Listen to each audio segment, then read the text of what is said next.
done a lot of creative things to help the Micah Project. Oh, one more time because Tiffany just walked out.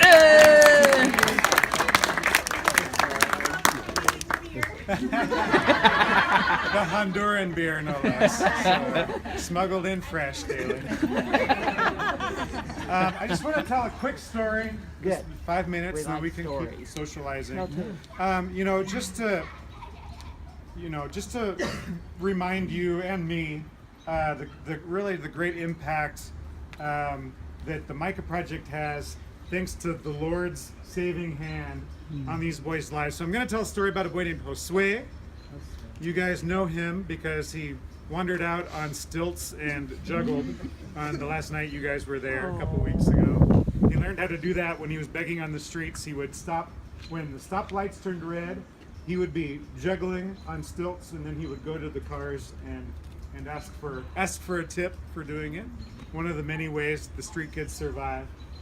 So we met Josue last summer. He was 14 back then. Josue grown up in a very, very poor community in southern Honduras, a very rural village. His dad, for some reasons, went to prison. His mom abandoned the family. And so there were 4 brothers basically left alone to fend for themselves. And so what a lot of kids do is they went to the big city to look for help and it ended up on the streets. You know, there's not like a, whatever it is here, Child Protective Services or whatever it is. And so he ended up on the streets. And so last, I guess it was July, he was going down to the river that kind of cuts Tegucigalpa in two. It's a very polluted river, but the street kids go down there to kind of wash off the grime of the day. And so Josue was down there at the river, and one of the very violent street gangs that kind of run the city found him, and they basically beat him senseless. And they left him for dead there by the river. And some Good Samaritan, and it kind of sounds like the Good Samaritan story, honestly, put him in a taxi and sent him to the public hospital. And they had him there for 4 days, began to recover from his concussion, and then they sent him back out to the streets because that's what happens to street kids. And so a couple of weeks later, we were doing a street kids soccer ministry. We rent a little soccer facility in the downtown area of Tegucigalpa. We invite all the street kids to come, give us their glue bottles for an hour or two. We basically stuff their drugs in our backpacks while they play, which is why I don't use that backpack to travel, because drug sniffing dogs. Actually, I do use that backpack. We hold their glue and their drugs, and they get to play soccer. It's just a way to build relationships with them. And I happened to be the one who was guarding the backpack full of glue bottles that day. A very important role. And Josue came up and sat next to me. And he began to ask me some questions about the Micah Project. And as I answered, he just began to cry. And he just said, I cannot live on the streets anymore. And so the next day, Josue showed up at Micah. Our home for our younger boys is now about 6 miles outside the city, but it's on the public bus route so the guys can get themselves out there. And he joined the Micah Project. That was last July that he joined. And he had to, like all the kids, he had to struggle very, very hard to say no to drugs. It's hard when you're an addict by that young an age. But he has done it, and every single day is a victory for him. We celebrated his 15th birthday a couple months ago. We always celebrate the guys' birthdays big, because usually when they enter the Micah House, it's the first time they ever celebrate a birthday. A lot of them don't even know their birthday. And so we celebrated his birthday, and he raised his hand and said he wanted to speak.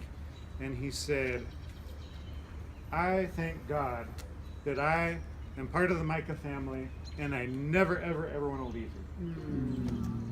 And that is the legacy of the Micah House.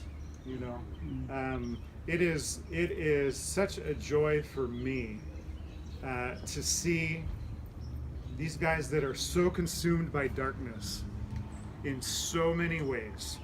And some people say you've got abuse, addiction, victims of violence. There's no way. Some people say there's no way. There's no way these guys can become healthy. But God shows us differently, and so often in these lives. And that's really the impact that we get to see. I wouldn't want to be doing anything else because I get to see God's mighty hand at work on a daily basis. It is hard, and not all the boys stay the course. You know, I was just saying, I can't remember who I was talking to, but from the year 2000 when we opened through 2015, we didn't lose any guys to death.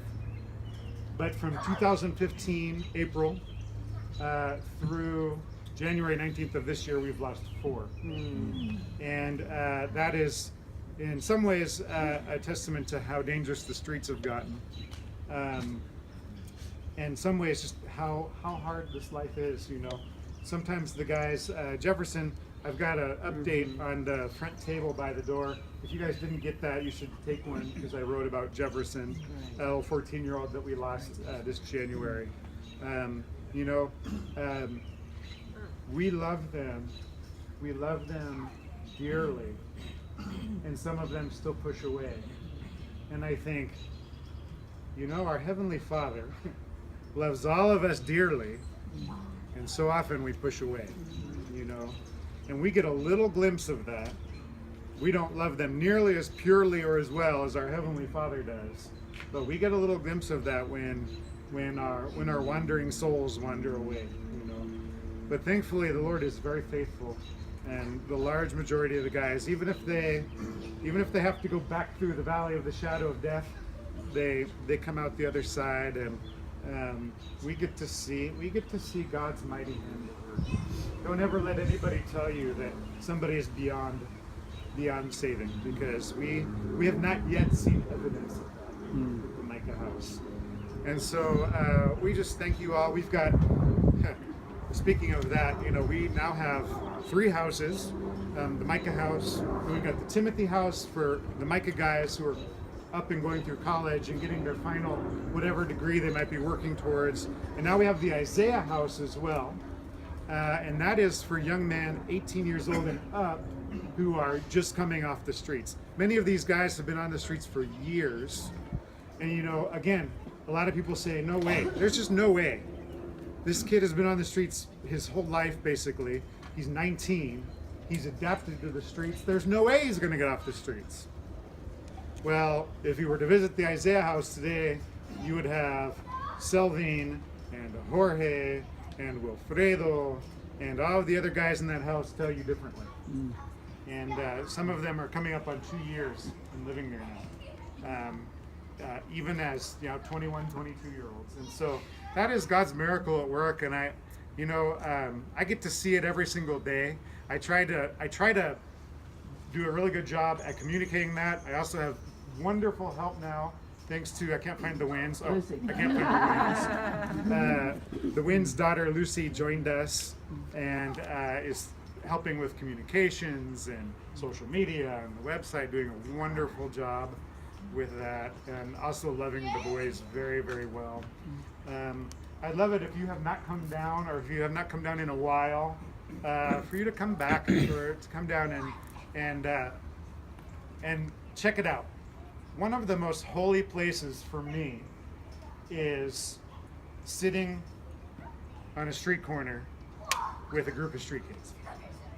I don't even necessarily know why that is, but there's one day with the central group here where I think we woke them up, right?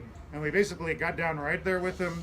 There was a group of, I don't know how many, 9 or 10, and just sat there with them, shared breakfast with them, laughed with them, talked with them, cried with a couple of them. And to me, that is such a holy experience. And I guess maybe it's because I believe that Satan, our adversary, believes that the streets are his turf and that these guys are his. But whenever we get to go there and shine the love of Christ to these kids, we are reminded that that is a lie from the pit of hell. And so I would love to, just like we did with you guys, to sit down with a group of kids on the streets for a while, and you'll see God's presence there. So thank you all so much for supporting the Micah Project. for praying for us. We need this extended family, you know, to be able to do the work we're doing. I think we're the lucky ones because we get to be face to face with the guys every day, and you guys can only check them out on Facebook. But thank you all very much for all of you done, both financially and prayerfully, and the way that many of you just encourage us so often to keep doing what we're doing. So thank you very much. Check out the updates that we have on the front table, and come down to visit us sometime soon. Thank you. Oh, absolutely. Ready to go back?